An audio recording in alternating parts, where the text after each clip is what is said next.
We're not here, media, to burn down our country. We're not here, media, to end democracy. You're doing a pretty damn good job of that. We are here to defend our country, to preserve our Constitution, and preserve our liberty. That's what we conservatives do.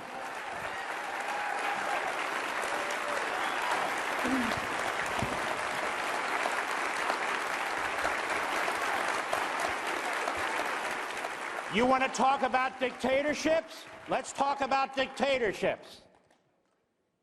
When is the last time Joe Biden ever spoke positively of the Constitution of the United States? When is the last time he could actually cite the Declaration of Independence? When's the last time a liberal ever talked about individual liberty or property rights or God-given rights? They're all there in the Declaration of Independence. They never talk about it, ever, because they don't believe in it, that's why. This is a battle between good and evil. Good and evil. We're good, they're evil. You know why we want to preserve our culture?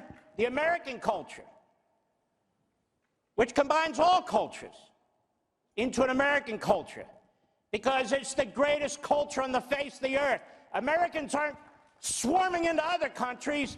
People in other countries are swarming into America. Don't you get it? It's because America is the greatest country on the face of the earth, the greatest culture on the face of the earth.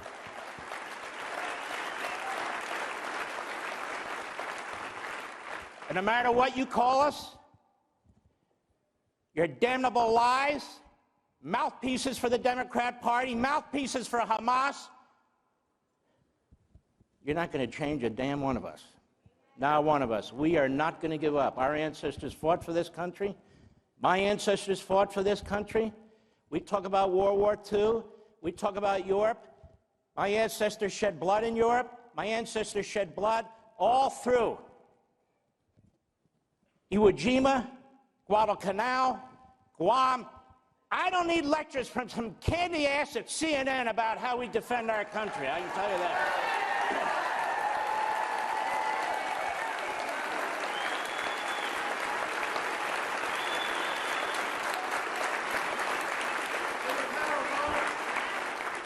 We are not isolationists. Why? Because the enemy's not an isolationist. We're not pacifists. Why? Because we're not stupid. That's why. We lived through World War II. We were attacked when we were isolationists and pacifists. And it cost us 450,000 American lives. World War II. And it cost other people millions of lives. We're not funding our military. Instead, we're funding something called climate change, socialism. We're not supporting our cops. Instead, we're funding illegal aliens. We're not securing the border. Instead, we're allowing anybody to flow into this country who's not been vetted, and of course the enemy's going to send in spies and terrorists. We now have new gangs we never heard of before. That's not on us. That's on you, Democrats. That's on your party, and that's on your ideology.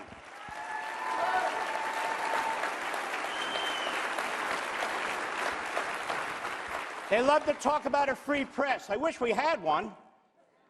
Free press. That Constitution you hate, that First Amendment, that's what secures your damn ass. And you hate the Constitution and the men who wrote it? How dare you? How dare you? Everything we have in this country, everything we have in this country is a result of the Revolutionary War. It's a result of the Constitutional Convention. It's a result of the Civil War. We've had our problems. We have fought through our problems. Blood, sweat. The biggest battle where we had the most casualties was the Civil War to end slavery. No other nation on the face of the earth had a civil war to end slavery. We did that.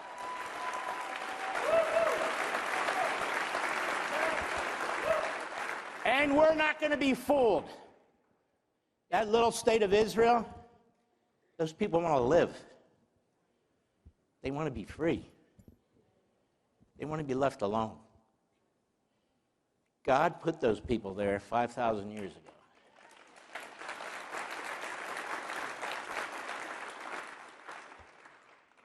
There were no Palestinians there. In fact, the word Palestinian, media, was invented in 1965 by Arafat. The Jews used to be called the Palestinians. The Palestinians of Palestine. Now all of a sudden, they're the Palestinians. They're Arabs. That's what they are. That's okay. But they're Arabs. And they had a homeland. It was called Jordan. Jordan. You want a second state? There it is. It's called Jordan. That king has the nerve to come into our country, stand next to our imbecile. That's right, he's an imbecile. To stand next to him. Well, look, it's official now. Didn't the prosecutor say he's an imbecile? Yes. Didn't the Attorney General appoint the prosecutor? Yes. I'm supposed to ignore in so many words, okay, he's an imbecile. I got it. Fine. All right, so, and we all know he is, but he's dangerous. He's issuing executive orders against the Jewish indigenous peoples in Judea and Samaria. Since when does a president issue executive orders that extend outside of our country and are specifically targeting people like Jews? What kind of a person does something like that? Or he's telling them they must have a second two-state solution. You know who does that? An anti-Semite does that. What's with this two-state solution? Oh, yes. And you have to give up your home. You have to give up a little town called Shiloh. You ever heard of Shiloh? That's really where Judaism began, before the city of David and before Jerusalem. Our first capital. The first capital, all the tribes came together. That's where they came together. Biden says, I don't care, give it to the Palestinians. I don't care, give Judea and Samaria to the Palestinians. The peaceful Palestinians. Where is the leader of the peaceful Palestinians? Will he please present himself so I can interview him? I can tell you. His name is Abbas, and he is paying terrorists to kill Israelis under a program called Pay to Slay. And I can also tell you that America First Legal has sued the Biden administration for violating the Taylor Force Act. Go ahead. And Taylor Force was an American citizen, a veteran, a West Point graduate. The peaceful Abbas Palestinians murdered him. Donald Trump said, that is enough of that. He cut off funding to the PLO.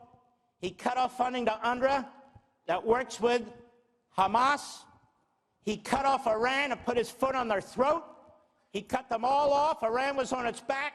Hamas was starving to death. The PLO was in its little cage. And then comes Biden, the arsonist. Lights up the whole damn Middle East. Sends our troops there for sitting ducks. I don't even know why they're there right now.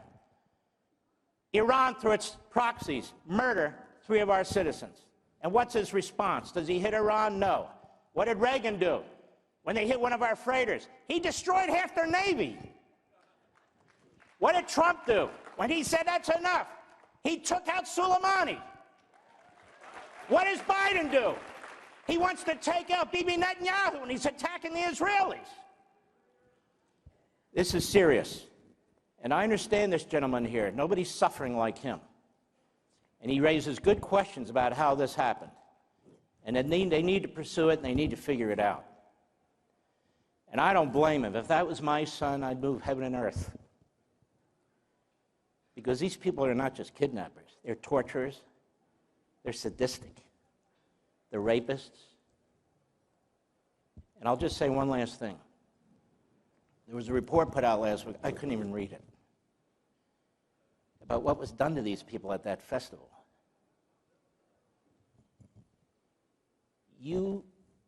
The devil himself couldn't come up with ideas like this. Women were murdered with weapons stuck up their genital, up their anus. They were shot. Their breasts were cut off and they were playing catch with them. They were mass raping these young girls, murdering them while they were raping them. So I would say to the media in this country, how come you're here and you're not over there reporting? Why is that?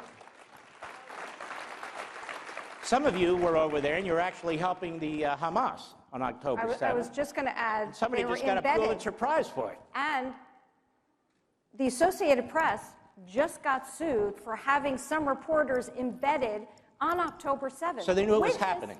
Witnesses to this genocide. So I say this on the moral equivalency stuff, name one IDF soldier who would ever even think about doing that to any human being. They're not raised that way. It's not a culture of death, it's a culture of life. And I want to say one final thing, we're out of time. Most of you aren't Jewish. Most of you are Christians. And as a Jew, I can't thank you enough. I cannot thank you enough. The Judeo-Christian belief system is what founded this country, whether the media likes it or not. And that's why we have the freedoms we have, that's why we have the principles that we have, that's why we have the Constitution that we have. Never forget it. Every person that comes to this country, regardless of their faith, Christian, Jew, Muslim, Buddhist, Hindu, or what have you, you thank the people of Christianity who founded this nation. Oh, there were Jews and others, but you thank. And I'll say one last thing. You ever go to Arlington Cemetery? It's crushing. Row after row after row after row after row of American. Brave young men and women. Star David, some others, the crest. The overwhelming majority of them are crosses. The overwhelming majority of them are white. The overwhelming majority of them are men. If I hear one more damn time about the white, Christian, privileged citizen, you drag your asses over to Arlington Cemetery and you tell those people that.